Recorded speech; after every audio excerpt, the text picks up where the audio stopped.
Momen wisuda sejatinya menjadi momen penuh haru dan syukur atas pencapaian seorang mahasiswa setelah sukses meraih gelar. Momen wisuda justru menjadi mimpi buruk bagi wisudawati berinisial TA.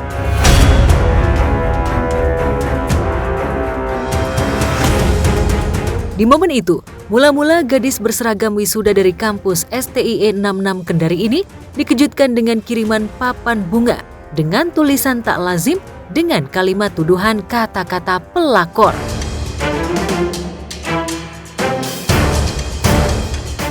Usut punya usut, rupanya kiriman papan bunga yang sengaja dijejerkan di depan ballroom Hotel Claro Kendari ini dikirim oleh seorang wanita yang mengaku suaminya telah diselingkuhi TA. Suasana wisuda pun sempat terganggu setelah terjadi keributan antara TA dan wanita yang mengaku suaminya digoda TA. Saking tersudutnya, TA bahkan sempat menjerit hingga luapkan kemarahannya hingga membuat seisi ruangan wisuda geger. Masalah wisuda di kasihan ini. Tidak ada malunya ini perempuan satu. Kebalik. Kasihan ngerinya ini. Ada wisuda.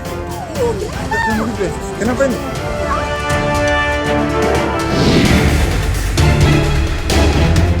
Geger dari ruang wisuda akibat isu perselingkuhan seorang mahasiswi dan pria beristri di Kendari juga mirip dengan kejadian wisuda program profesi dokter di sebuah universitas di Medan.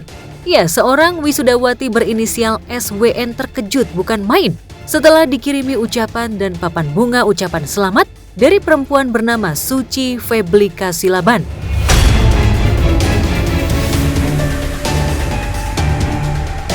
Kamu tulis apa di papan bunga? SD SMA 9 tahun, SKET 4 tahun, koas 2 tahun, 18 tahun sekolah hanya untuk merebut suami orang. Suci yang mengaku istri sah kala itu mengaku sakit hati karena SWN telah merebut suaminya. Saya udah peringatkan, saya udah mediasi, maksudnya saya udah datang baik-baik.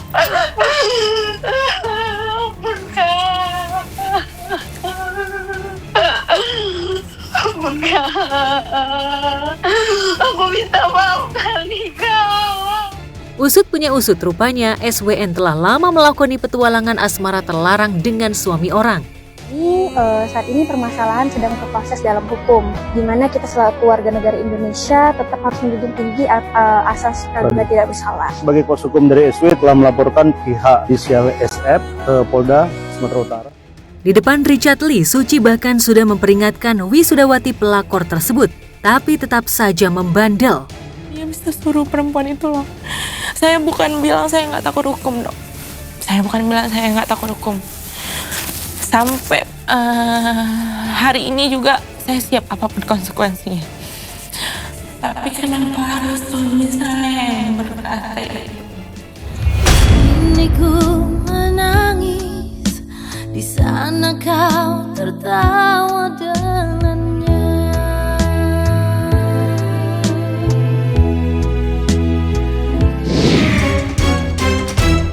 Ingat dengan sosok pria parubaya ini?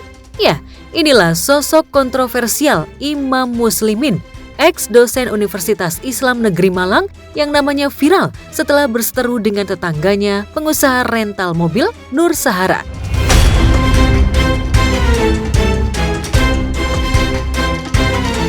Dikabarkan sudah ditetapkan sebagai tersangka oleh Satreskrim Polres Kota Malang atas kasus pornografi yang menjeratnya berkat laporan Sahara.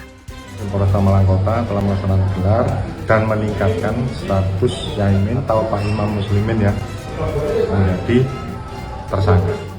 Tahu dirinya ditetapkan sebagai tersangka, nyali pria yang memiliki panggilan Yaimim ini sama sekali tak ciut. Apalagi sebelumnya ia sudah berkali-kali bolak-balik kantor polisi berkat laporan Sahara.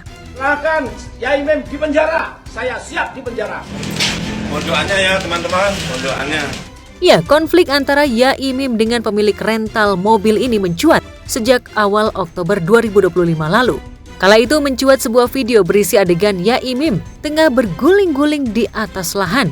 Perseteruan ini ternyata dipicu masalah sepele, yakni kisruh lahan parkiran yang mengganggu jalan kendaraan roda 4, hingga mengarah pada dugaan jika pemilik rental Sahara hendak menguasai lahan tersebut.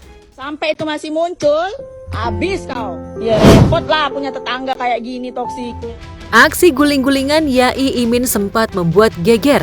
Ia bahkan sempat diisukan tak waras hingga diisukan telah melecehkan Sahara. Hormati aku emang enggak kau? Sampai dalam ya. Yai Imin sempat dibully, namun netizen berbalik membuli Sahara setelah pengusaha rental ini diketahui melakukan fitnah terhadap Yai Imin hingga dosen senior ini dipecat dari kampusnya. Saya sebenarnya nggak kuat aku. Sempat dimediasi hingga sama-sama menemui orang nomor 1 di Jawa Barat, Deddy Mulyadi. Nyatanya, konflik Yai Imin dan Sahara tetap berlanjut hingga aksi saling lapor hukum pun berlanjut. Tak kuat dengan hujatan hingga kedok masa lalunya sebagai LC terbongkar, Sahara yang berstatus ngontrak di komplek milik Depak Malang itu akhirnya hengkang. Tapi Yai Imin yang bertahan sempat kembali terlibat konflik dengan warga setempat hingga penghuni kompleks lainnya ikut terganggu.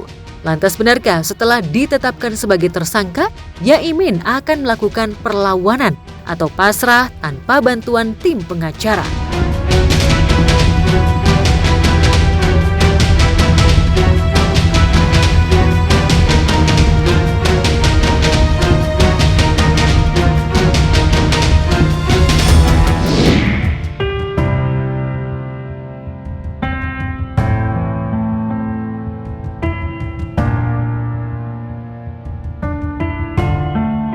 Inilah video viral yang menunjukkan seorang bocah rantau asal Ternate tampak duduk menangis meratapi kepergian ibundanya untuk selama-lamanya.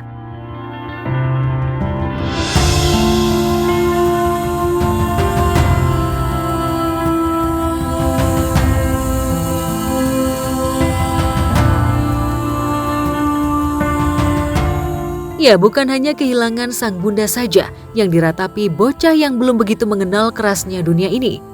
Setelah kepergian ibundanya, rupanya bocah ini harus hidup sebatang kara di perantauan karena ia juga sudah tak punya ayah.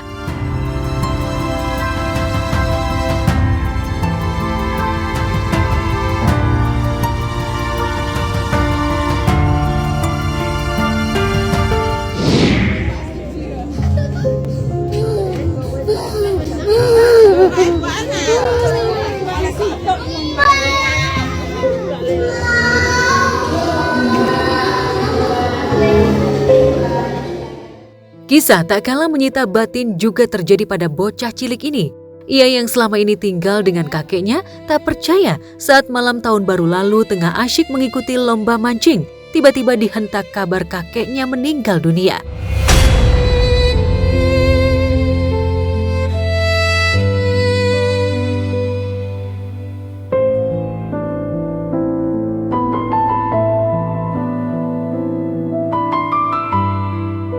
Ia yang bergegas pulang tak kuasa menahan tangis sambil meratapi kepergian kakeknya yang begitu dicintainya. Ya, kepergian sang kakek seolah jadi mimpi buruk awal tahun bagi bocah sekecil ini. Netizen pun ramai-ramai memberikan dukungan agar kelak bocah ini menjadi anak yang kuat.